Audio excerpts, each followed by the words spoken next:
Social media impact की, social media दिमाग का दही जो है, स्टैनफोर्ड की रिपोर्ट तो बताती है कि कितना ज़्यादा डीप इम्पैक्ट आपके ऊपर करता है जब लोगों से पैसे देकर कहा गया कि छोड़िए थोड़े दिन के लिए सोशल मीडिया, तो उनकी इमोशनल मेंटल वेल बीइंग यानी बेहतर होते हुए नजर आए, इमोशनली भी मेंटली भी। निराली जी से लगातार हमारी बात चल रही। निराली, आपने ये तो बताया कि excessive use of social media जो कि उसका एक ट्रैप भी होता है, वो एक एडिक्शन की तरह होता है, उसके क्या क्या इल इफेक्ट होने लगे हैं। लोग अपना कूल खोने लगे हैं, कंसंट्रेशन के लेवल ख़राब हो रहे हैं, एंग्जाइटी बढ़ रही है, गुस्सा बढ़ रहा है, सोचने समझने की शक्ति कम हो रही है। तो ये तो बात समझ में आ गई, धीरे धीरे सब महसूस भी। एक जो चीज़ है वो ये है कि सोशल मीडिया भी ना, समझ लीजिए कि समोसे की तरह है या किसी मिठाई की तरह है। हम सबको अब पता लग चुका है कि ये ख़राब है हमारे लिए, लेकिन कोई टैबू नहीं जुड़ा है। बहुत सारी चीज़ें हैं कि चलिए शराब, सिगरेट, इसके साथ टैबू जुड़े हैं तो बहुत सारे लोग उससे थोड़ा दूर रहते हैं, बहुत सारी पॉपुलेशन फिर भी बचती है उससे। लेकिन ये जो चीज़ें हैं, मीठा या बहुत ज़्यादा नमकीन, उसी तरह का मामला हो गया कि सोशल में, हाँ ठीक है, मतलब किसी को वो डर तो है नहीं ना, या वो भाव नहीं है मन के अंदर कि अरे इससे क्या है, ठीक है तो चल रहा है, और वो करे जा रहा है। लेकिन फाइनली इसका इल इम्पैक्ट क्या होगा? मतलब आप साइबर साइकोलॉजिस्ट हैं, अगर ये एक्सेस में हो गया तो मनुष्य की स्थिति क्या होगी? आपने बहुत सही एग्जाम्पल के साथ दिया कि ये हमें इतना सेफ़ क्यों लगता है, क्योंकि है तो अपना पर्सनल क्यूट सा डिवाइस जो हमारे यहाँ हर जगह चलता है। एंड दूसरा कि एक्सेसिबिलिटी सोशल मीडिया की इसी से हो जाती है। अब सोशल मीडिया भी हमें डेंजरस इसलिए नहीं लगता है क्योंकि वैरायटी ऑफ कंटेंट है, जैसे आपने कहा मीठा है, नमकीन है, तो यहाँ पर भी एंटरटेनमेंट है, टैलेंट है, एजुकेशन है, सब कुछ है। तो इसीलिए हमारा ब्रेन उसे डेंजर जोन में लेता ही नहीं है। लेकिन जैसे हम कोई भी आम चीज़ के लिए बोलते हैं कि ज़रूरत से ज़्यादा या ज़रूरत से कम हमेशा हानिकारक होता है, तो सेम यहाँ पर भी है कि अगर आप कॉन्स्टेंटली आप एक ही ऐप पे लगे हुए हो एंड आप वही देखते हो, खास करके ऐप्स लाइक इंस्टाग्राम, फेसबुक, ये हमें सबको पता है कि ये एक वैलिडेशन लूप क्रिएट करता है। यहाँ पर आपको डोपामिन लूप्स में एंगेज रखता है कि एक पॉजिटिव रील आ गई, आप खुश हो गए, चलो नेक्स्ट, आप लगातार स्क्रॉल करते रहोगे।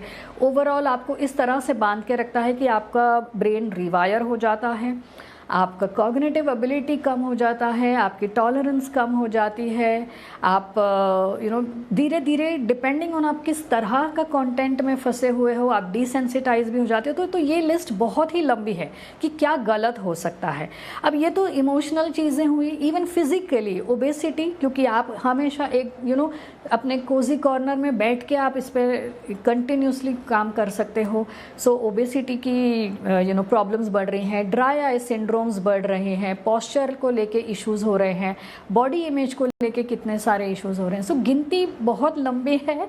ओवरऑल अगर कंक्लूड करके कहा जाए तो yes, 110% we are leading to a place जहाँ पे डिपेंडेंसी हमारी ओवरऑल टेक्नोलॉजी। तो फिर मुझे ये बताइए निराली, सोशल मीडिया वाली टेक्नोलॉजी पे कितनी बढ़ेगी? जी, स्टैनफोर्ड ने तो ये स्टडी करने के लिए लोगों को पैसे दिए और इसलिए वो हट गए। अब यहाँ हमें तो कोई पैसे देने नहीं आएगा, तो लोग कैसे खुद को थोड़ा मोटिवेट करें कि चलिए एक छोटा ब्रेक ले ले। और क्या इसमें भी वो डोपामिन हो सकता है कि ब्रेक लेने के बाद उन्हें अच्छा लगे तो फिर वो बार बार ऐसा करने लगे? सो ऑफकोर्स ब्रेक लेने के बाद अच्छा तो लगने वाला ही है, बट वो अच्छा लगना एक अलग तरीके से होगा। जब हम ऑनलाइन कंटिन्यू स्क्रॉल करें तो जिस तरह से डोपामिन के लूप्स बनते जा रहे हैं कि वो छोटे छोटे बर्स्ट में आते रहता है। तो अगर आप इसको ब्रेक करोगे और मतलब डिसकंटिन्यू करोगे या ब्रेक लोगे सोशल मीडिया से, तो वो लूप में बार बार छोटे छोटे अमाउंट्स में नहीं आएगा, लेकिन आपको एक लंबा सा क्वांटिटी मिलेगा when you feel better. But अब इसको कैसे अचीव करें? तो सबसे पहले तो ये एक्नॉलेज करें कि मुझे ये ट्राई करना है। ओके, देन नंबर 1, जो हम डूम स्क्रॉलिंग करते हैं उसको हम शिफ्ट करते हैं इंटेंशनल स्क्रॉलिंग में।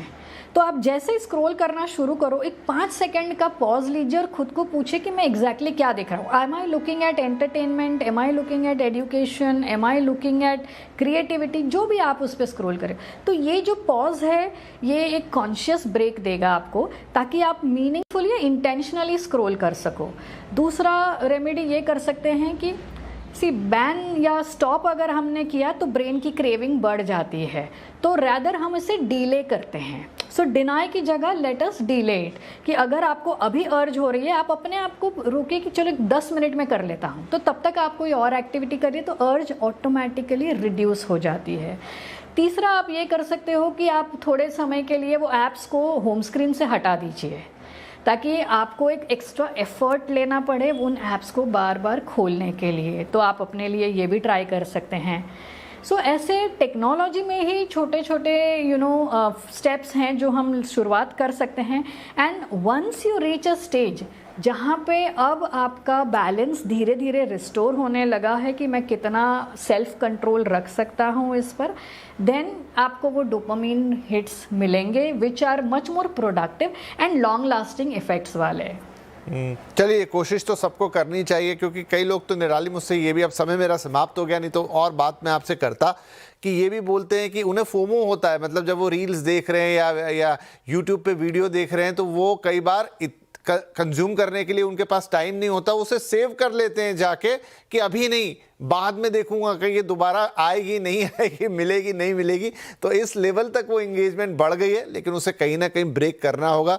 निराली जी ने कुछ आसान सी चीज़ें बताई हैं, डेफिनेटली सुनने में आसान है, मन तो करेगा बार बार, वो हैबिट में आ गया, पता भी नहीं चलता कि कब आप स्क्रॉल कर रहे हैं और कितनी देर बिता देते हैं, लेकिन कॉन्शियसली थोड़ा ध्यान देंगे तो शायद आपको फील बेटर भी करेगा। सोशल मीडिया ज़रूर इस्तेमाल कीजिए, बहुत काम की चीज़ है, बहुत अच्छी चीज़ है, बहुत कुछ जानते समझते सीखते हैं, लेकिन वही जो उन्होंने कहा, बैलेंस चूकेगा तो फिर उसके उल्टे परिणाम निकलेंगे, और यही वो स्टडी ने भी करके बताया। बहुत शुक्रिया निराली, काफ़ी अच्छी बातें आपसे हुई, काफ़ी इंसाइट्स मिले और काफ़ी इंटरेस्टिंग वे में आपने कुछ चीज़ों को एक्सप्लेन किया। आई होप सुनने वालों को, दर्शकों को इससे ज़रूर मदद मिलेगी। थैंक यू, नमस्कार।